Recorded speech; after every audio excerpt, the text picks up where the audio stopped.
or fresh milk. Then this one, yes, 1 teaspoon. And 1 teaspoon white sugar. Tapos i-mix. Then set aside in 5 minutes. Okay guys, gagawa tayo ng special breakfast bread. Ginagawa ko ito every 3 days. Okay, samahan niyo ako. Itong mga ingredients, isa-isahin ko na lamang para madali yung masundan. Okay? Guys, itong ating ingredients. 1 cup white flour, all-purpose flour. And this is brown flour. 1 cup also. I have powder milk. Nido, I use Nido. Okay, 1 cup stevia sugar. If you don't have stevia sugar, you can put 1/4 cup of white sugar or brown sugar, anything you want. And this is salt, 1/2 tablespoon. And I have baking powder, 1 teaspoon.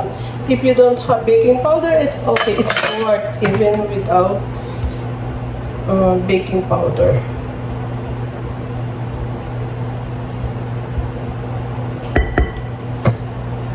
Okay, I have 1 egg.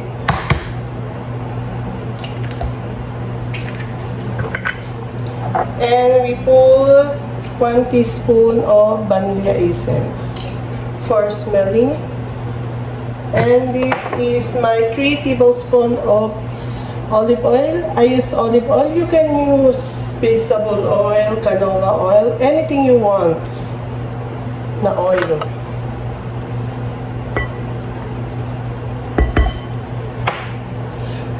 Okay, this is my yeast mixture with milk with yeast. I set aside at 5 minutes, low at this one. So the yeast was go off like a beer, right? It means the yeast is still good. If your yeast is not like this one, your yeast is die. So you can repeat again the procedure. Then you can mix all like this one. You can need your hand or machine. It's working also if you have machine, and if you want your hand, it's good for exercise also.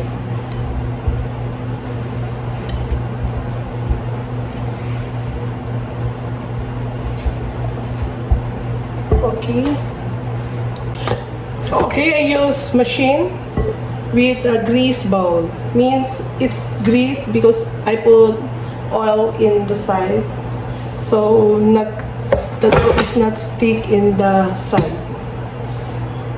Okay, 15 minutes ating gamit ang fiddle paddle. Yan, mahinga muna hanggang sa palakas ng palakas. 15 minutes ang kneading time natin, okay? 15 to 10 minutes.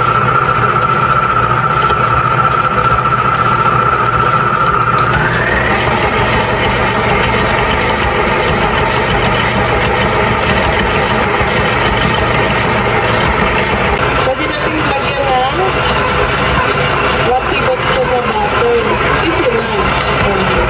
Kung wala na kayo butter, order rin.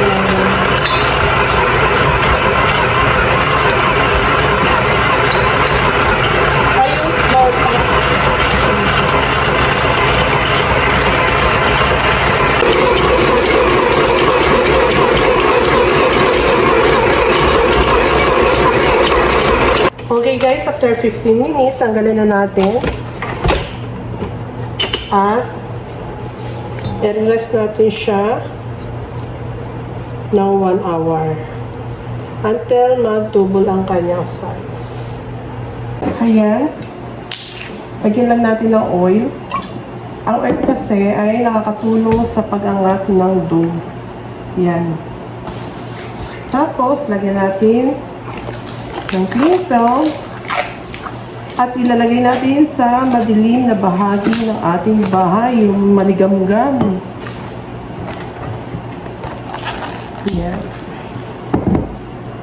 Okay, tandaan nyo, ganyan kaliit. Tingnan natin mamaya pag umalsa na yan, kung gaano siya kalaki.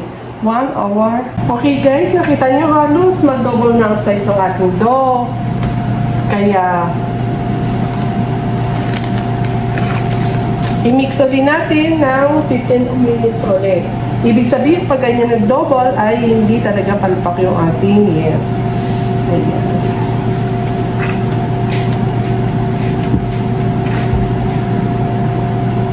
Guys, ito na ang ating mixer.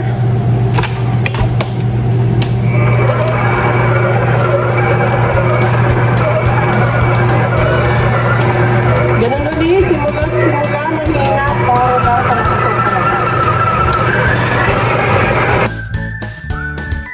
okay, ito na ang ating dough. Ayan.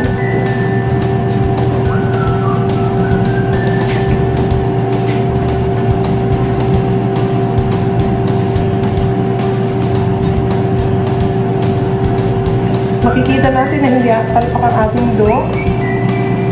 Kapag ginano natin ay hindi siya napupuno. Ganyan. Pag hindi napupuno at ginanyan mo, good na good ang iyong dough.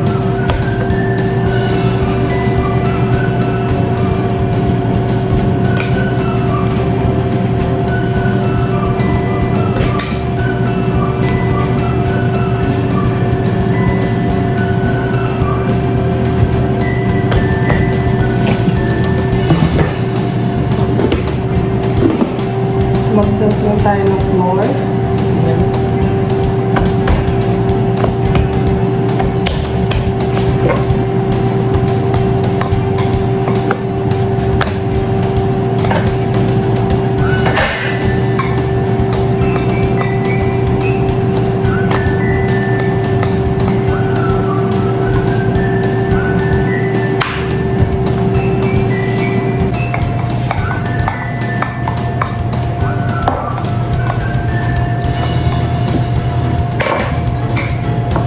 Ang gagawin natin bread ay style simit. Simit ng turkey. Tinapay na turkey.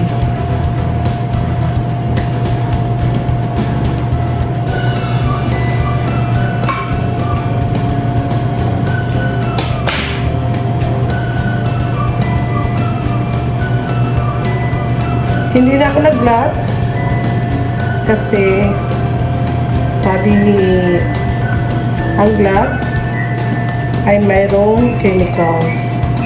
Kaya naghugas na ako ng kamay. Ngayon,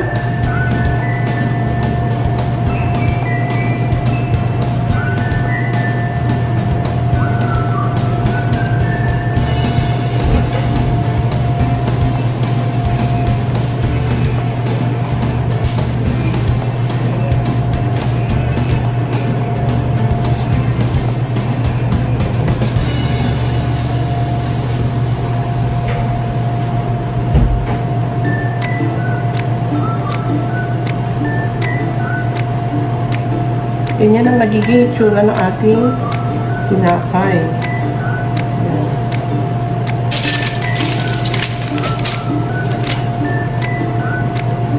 Again.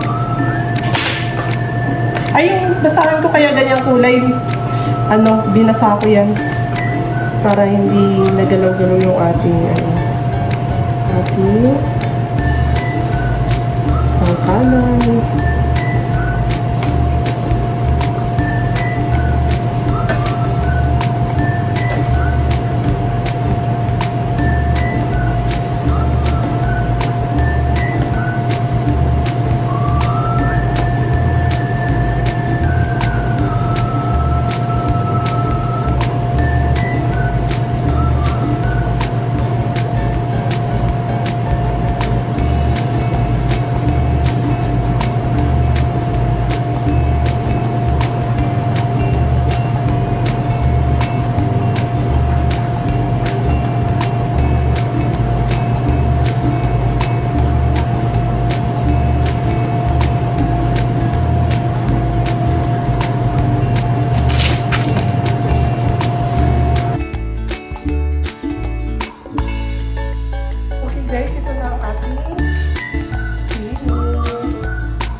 Ayan.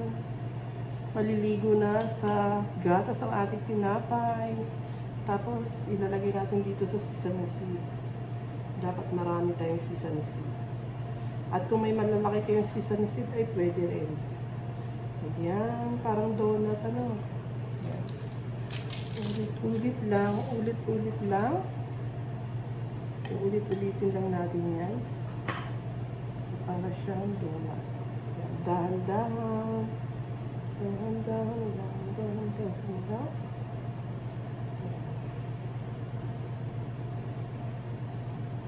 Ayan, punong-puno ng sesame seed.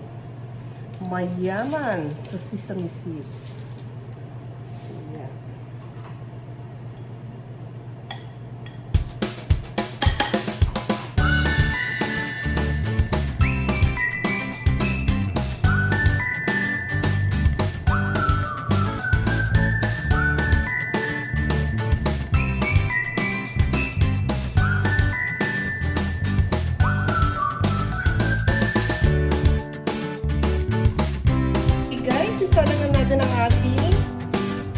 Tinapay sa 20 minutes.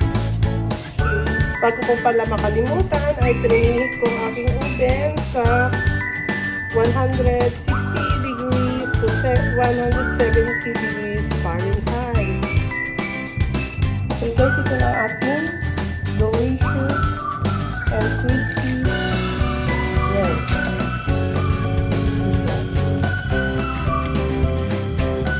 Full of sesame seed.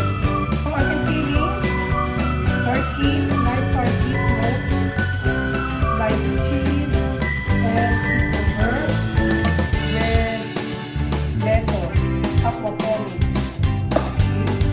Wala tayong tomato kasi ang sarap. Ngayon, itong ating bread, napakagaling naman. Ayan. Papalaman na natin.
Kung mayroon kayong mayonnaise guys, lagyan nyo ketchup, anything you want.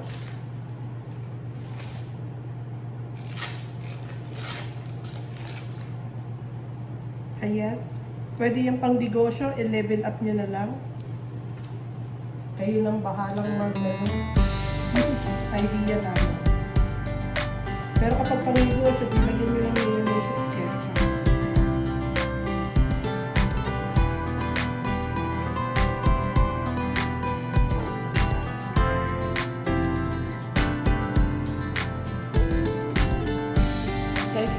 Ini-imagine niyo ba kami yung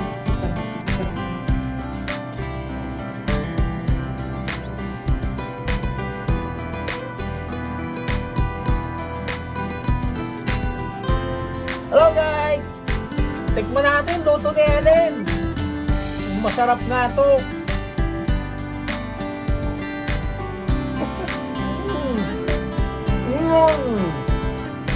Yummy merienda.